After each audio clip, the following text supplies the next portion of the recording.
धन्यवाद सर। यानंतर अशोक लक्ष्मण कुमार सर केंद्र प्रमुख वुमनचे नुकतेच सेवानिवृत्त झाले आहेत आणि त्यांना भारत सरकारचा राष्ट्रपती आदर्श शिक्षक पुरस्कारही प्राप्त झाला आहे। जोरदार टाळ्या आपण त्यांचं स्वागत करूया। आणि त्यानंतर सुरेखा अरविंद नंदरधने यांनी मानाच्या खुर्चीवर स्थानापन्न व्हायचं आहे। अशोक कुमार। माझ्या आयुष्यात आईला जे बघितलं आणि तिची गरिबी जी बघितली सगळी ती माझ्या कवितेत वर्णन केलेली आहे। कवितेचं नाव आहे गोडी साखरेला आली।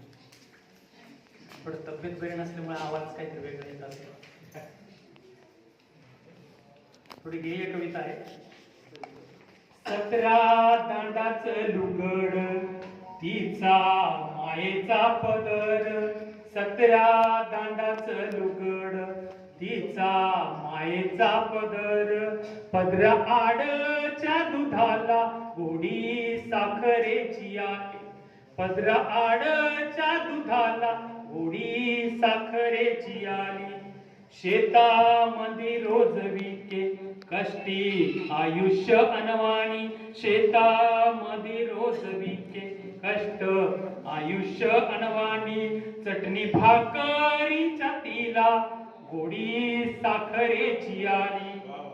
दारिद्र्याचा महापूर घेई काळजाचा ठाव, दारिद्र्याचा महापूर घेई काळजाचा ठाव, मायेच्या त्या श्रीमंतीची गोडी साखरेला आली।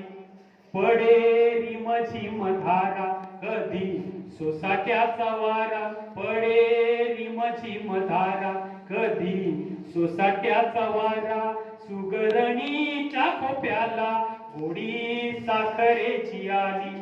दारी उन्हाचा कहर आत वेदनेची लहर, दारी उन्हाचा कहर आत वेदनेची लहर, तिच्या आनंदी चेहऱ्याला गोडी साखरेची आली।